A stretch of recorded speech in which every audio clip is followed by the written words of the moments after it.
Perang Padri. Perang Padri adalah sebuah peristiwa sejarah yang melibatkan kelompok ulama yang disebut kaum Padri dengan kaum adat kawasan kerajaan Pagaruyung dan sekitarnya. Perang Padri diketahui terjadi di Sumatera Barat, tepatnya di wilayah kerajaan Pagaruyung pada tahun 1803 sampai 1838. Semula Perang Padri adalah perang saudara yang kemudian berakhir menjadi perang melawan pemerintah kolonial Belanda. Salah satu tokoh dari peristiwa Perang Padri yang terkenal adalah Tuanku Imam Bonjol. Penyebab Perang Padri. Perang Padri pada mulanya disebabkan adanya perbedaan prinsip mengenai ajaran agama antara kaum Padri dengan kaum adat. Pertentangan terjadi karena kaum Padri atau kelompok ulama ingin mengubah kebiasaan-kebiasaan buruk yang ada di masyarakat kaum adat. Bermula dari kepulangan 3 orang haji dari Mekah sekitar tahun 1803, yaitu Haji Miskin, Haji Sumanik, dan Haji Piobang yang ingin memperbaiki syariat Islam yang belum sempurna dijalankan oleh masyarakat Minangkabau. Dalam buku sejarah Indonesia modern 1200 sampai 2004-2005 karya Merle Calvin Redcliffe, gerakan pembaruan Islam tersebut dikenal sebagai Gerakan Padri karena mereka telah menunaikan ibadah haji di Mekah. Diketahui kebiasaan kaum adat dalam kesehariannya waktu itu dekat dengan judi, sabung ayam, minuman keras, tembakau, serta penggunaan hukum matriarkat untuk pembagian warisan. Sebelum pertentangan ini terjadi, sudah terjadi perundingan antara kaum Padri dan kaum adat yang tidak ditemukan kata sepakat.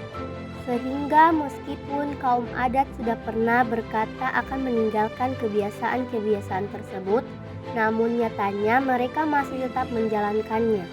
Hal tersebut membuat kaum Padri marah dan beberapa negara dalam kerajaan Pagaruyung bergejolak. Perang Padri kemudian meletus sebagai perang saudara dan melibatkan suku Minang dan Mandailing. Pada masa perang tersebut, kaum Padri dipimpin oleh Harimau Nan Salapan, sementara kaum adat dipimpin Sultan Arifin Muningsah.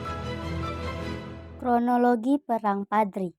Setelah kaum Padri melakukan berbagai cara untuk mengajak masyarakat adat meninggalkan perbuatan maksiat dan mengikuti syariat Islam, meletuslah perang pada tahun 1803. Puncak perang saudara ini terjadi pada tahun 1815, di mana kaum Padri di bawah pimpinan Tuanku Pasaman menyerang kerajaan Pagaruyung sehingga pecah peperangan di Kota Pangan.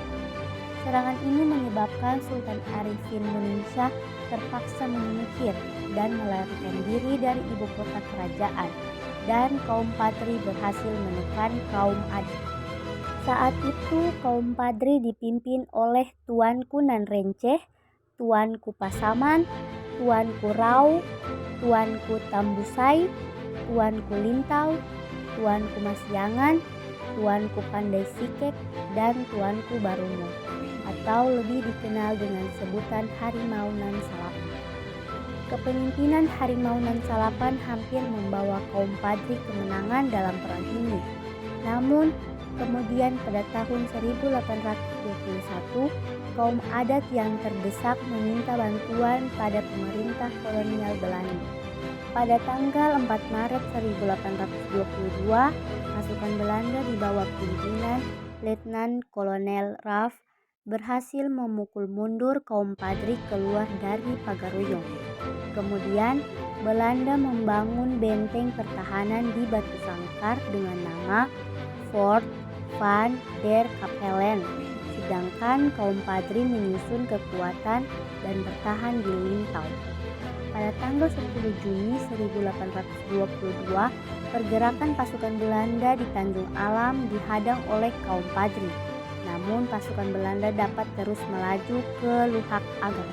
Pada tanggal 14 Agustus 1822, dalam pertempuran di Baso yang membuat pemimpin pasukan Belanda yaitu Kapten Govinet menderita luka berat, kemudian meninggal dunia pada 5 September 1822.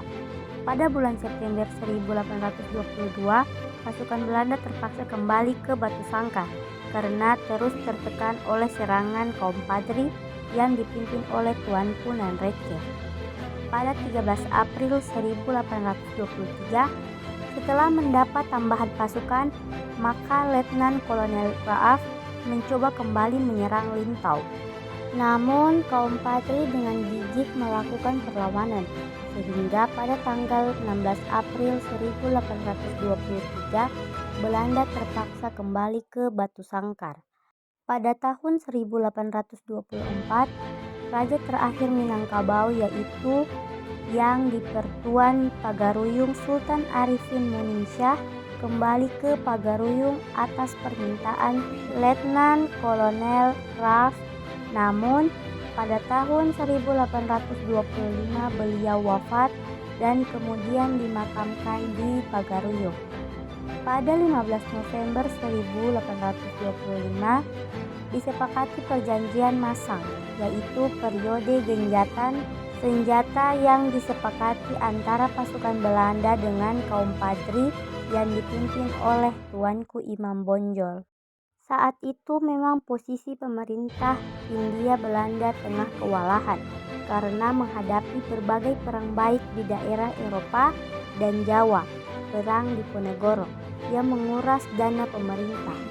Selama periode genjatan senjata inilah Tuanku Imam Bonjol mencoba memulihkan kekuatan dan merangkul kembali kaum adat, sehingga akhirnya muncul suatu kesepakatan yang dikenal dengan nama Plakat Puncak Pato di Bukit Marapalam, Kabupaten Tanah Datar. Kesepakatan ini berbunyi adat Basandi Syarak, Syarak Basandi Kitabullah, yang artinya adat Minangkabau berlandaskan kepada agama Islam dan agama Islam berlandaskan kepada Al-Quran dan menjadi puncak revolusi Islam dalam adat Minangkabau. Perang saudara yang berlangsung dari tahun 1803 hingga tahun 1821 dan telah merugikan kedua belah pihak, baik harta maupun korban jiwa pun berakhir. Berakhirnya Perang Diponegoro mengembalikan kekuatan Belanda yang kembali mencoba untuk menundukkan kaum Padri. Keinginan kuat Belanda untuk menguasai perkebunan kopi di kawasan pedalaman Minangkabau membuat mereka melanggar perjanjian yang telah dibuat sebelumnya dengan menyerang Nagari Pandai Sike. Diketahui Nagari Pandai Sike adalah daerah yang mampu memproduksi mesiu dan senjata api. Belanda juga membangun benteng Fort de Kock di Bukit Tinggi untuk memperkuat kedudukannya. Pada tanggal 11 Januari 1833, kaum Padri dan kaum adat yang telah bersatu melakukan penyerangan pada beberapa kubu pertahanan dari garnisun Belanda. Belanda yang menyadari keadaan telah berubah kemudian mengeluarkan plakat panjang berisi pernyataan bahwa kedatangan Belanda ke Minangkabau tidak bermaksud untuk menguasai nagari tersebut, melainkan untuk berdagang dan menjaga keamanan.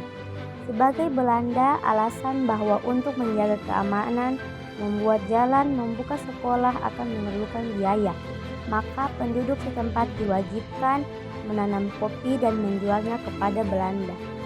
Perlahan-lahan Belanda menyusup dan melakukan penyerangan hingga pada tahun 1837 benteng pertahanan Tuanku Imam Bonjol dapat dikuasai Belanda. Bahkan Tuanku Imam Bonjol berhasil ditipu dan ditangkap. Peperangan berlanjut sampai akhirnya benteng terakhir kaum Padri di Dalu-Dalu atau Rokan Hulu yang dipimpin oleh Tuanku Tamusai jatuh ke tangan Belanda pada 28 Desember 1838. Perang Padri pun dianggap selesai dengan kemenangan jatuh ke pihak kolonial Belanda, sementara Tuanku Tamusai bersama sia-sia pengikutnya terpaksa pindah ke Negeri Sembilan di Semenanjung Malaya. Kerajaan Pagaruyung akhirnya menjadi bagian Pax Netherlandica di bawah kendali Hindia Belanda. Dampak Perang Padri.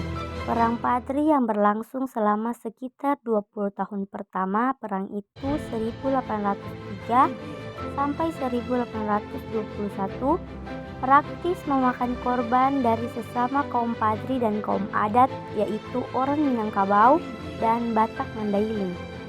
Dampak yang langsung dirasakan setelah Perang Padri adalah jatuhnya Kerajaan Pagaruyung atau wilayah Sumatera Barat ke tangan kolonial Belanda. Selain itu, Tuanku Imam Bonjol yang tak sudi untuk menyerah kepada Belanda harus ditangkap dan dibuang ke Cianjur, Jawa Barat. Dalam pengasingan tersebut, Tuanku Imam Bonjol sempat dipindahkan ke Ambon dan akhirnya ke Lotak, Minahasa dekat Manado dan meninggal dunia pada tanggal 8 November 1864. Namun, dampak Perang Padri bagi penduduk setempat pada akhirnya adalah lahirnya persatuan para pemimpin tradisional dan agama.